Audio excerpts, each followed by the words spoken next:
Hi, everyone.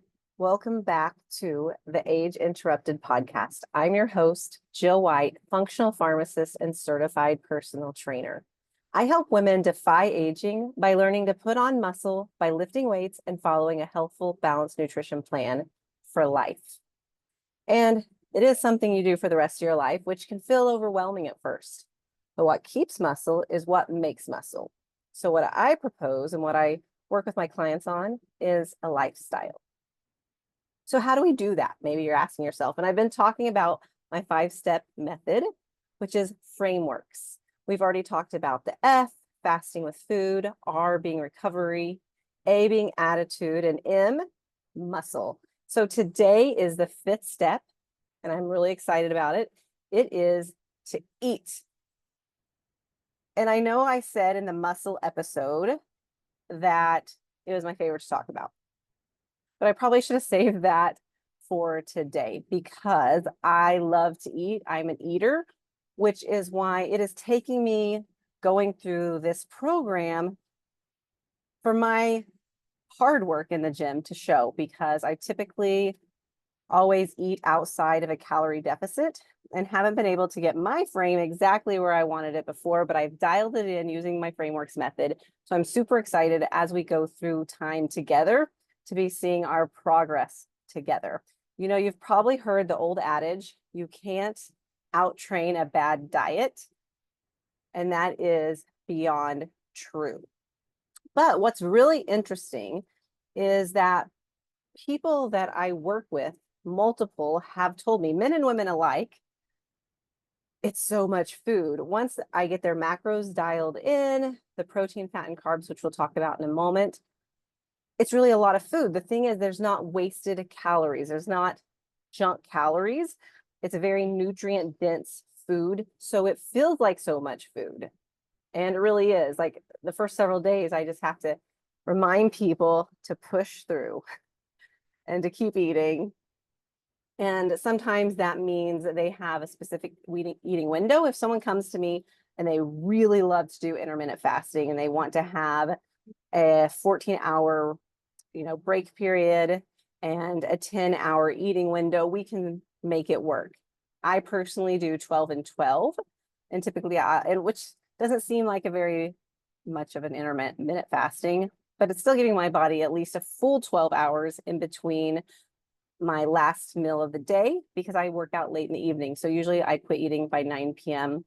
And then when I rise, sometimes I'll eat at 9 a.m. Sometimes it's 10 or 11 a.m. I'm not too strict. I do really push to get to at least 12 hours. Sometimes I'll go to a 14-hour window, but we can do that.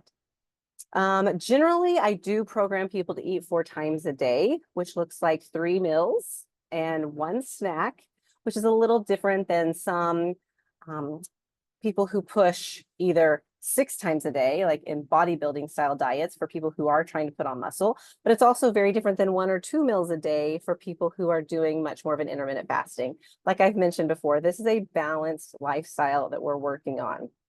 And then on training days, we would add in an additional post-workout meal, which is actually one of the most fun meals, because that's when we can throw in some fast-acting carbs like low-fat ice cream or gummy bears or different things. So a lot of people want to train just to have that post-workout meal. And as a reminder, if you're enjoying this podcast, I would really appreciate if you would take a moment and leave it a 5-star review. Or if you're listening to it on YouTube, a comment or a like. Gestures like that do go a long way to get this encouraging word out to other women. You can also find me on Facebook at Age Interrupted, and on Instagram at age_interrupted. Okay, so let's talk briefly again about macros. I did do an entire podcast on macros and how to get your macro breakdown. I will link that for you right here. But just as an overview, in case you're new or you don't understand the difference in macros, there are 3 macronutrients, which is what macro stands for: protein, fat, and carbs. So when we are eating, which is the E in frameworks, we're going to prioritize our protein. So when people come to me those first few days and they let me know that they're really struggling to get their food in, that's when I let them know and remind them, okay, well, prioritize your protein. If you can't get all the food in, do your best, but prioritize your protein. The next is if it's one of those times when you're struggling to eat, it's really a toss-up between carbs and fat. When we're programming the macronutrients, as you might hear in that podcast, we do then program fat. However, if it's a idea or a deal of what can I eat? I'm getting really full. I'm struggling to get it down.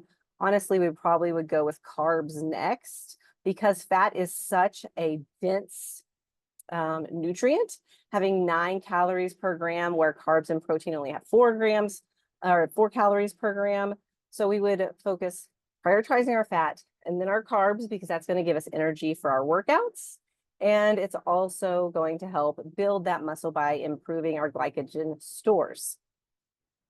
Again, as a reminder, I say that, yes, muscle is protein, but we have to replenish those glycogen stores so we have good workouts, because without a good workout, we're not going to get the muscle and even need the protein to build the muscle.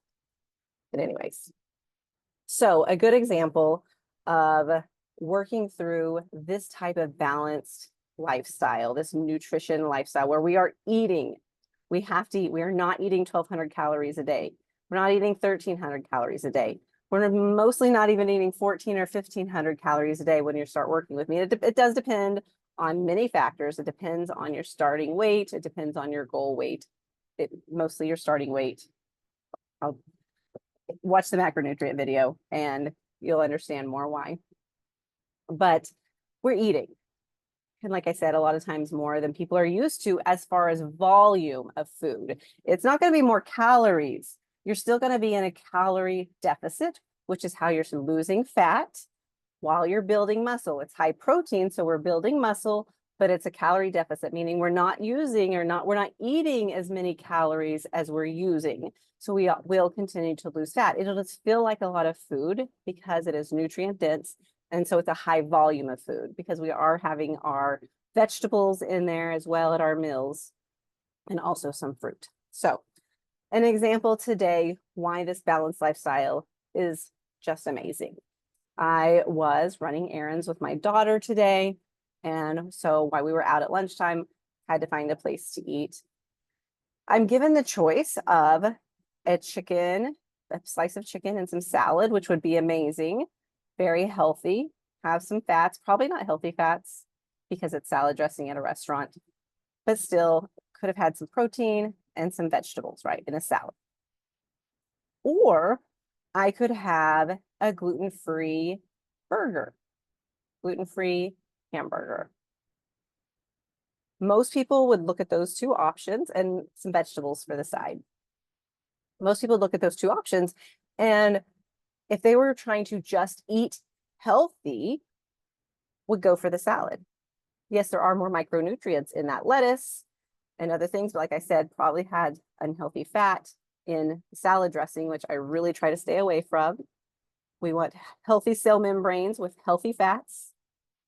Or they would probably choose the salad with grilled chicken over the gluten-free. And it's gluten-free for me because it has to be. I have celiac, so I'm not saying gluten-free is a healthier option for everyone, but for me, it is the only option if I'm eating something that typically contains gluten. A burger. We'll just say a burger. And I actually chose, you can probably already tell by the way I'm setting it up, the burger and steamed vegetables for my side. And the reason is because I knew the burger meat, the patty, contained my protein for the day, also some fat. Granted, it wasn't a grass-fed patty, so it wasn't the healthy fat, similar to what I would have gotten in the salad. And then I knew I needed carbs in my meal because I eat carbs at every meal. That was my bun. And then I had steamed veggies for my side. Now, I would not choose a fried or additional carbohydrate as my side when I'm eating the burger. As you heard, I chose vegetables to go with my carb and my protein, as opposed to only having a grilled chicken salad with lettuce, no carbohydrate. Because in a healthy, balanced eating plan, you eat carbohydrate and you enjoy it and you don't feel guilty about it. And that was the better option for me at the time. So I hope this made sense and that you learned a little bit about the eating portion of frameworks. As I've mentioned before in some of my other podcasts, I will continue to dive deeper into each of these topics as we go throughout, just really introducing the idea and concept of frameworks right now. Fasting with food, recovery, attitude, muscle, and eating. Those are my 5 steps in my system that I work with people. And if you'd like to learn more about working with me, go to bit.ly/Jill White CPT. I'll leave that link in the comments. And feel free also to email me. I read them myself at jillwhitecoaching@gmail.com. You can inquire about working with me there. And again, as a reminder, find me on Facebook and YouTube, Age Interrupted, and also on Instagram at age_interrupted. This podcast is also available on Spotify, Jill White PharmD CPT. And please hit that like button, hit that subscribe button, share. It is really helpful. I do truly, truly appreciate it. Leave me a comment. I would love to read it because I'm building a community and I would love for you to be a part of it. Oh, speaking of community, I can't wait for tomorrow's episode. It is our first We Talk Wednesdays. I have a great guest on, and so I hope you'll tune in for that episode. If you would like to talk to me for a future We Talk Wednesdays episode, again, shoot me an email at jillwhitecoaching@gmail.com and let's chat. Don't discount yourself. I am building a community of physically and mentally strong women, and I would love to hear your story. But until next time, remember to enjoy the process because it's a lifelong journey. Bye-bye.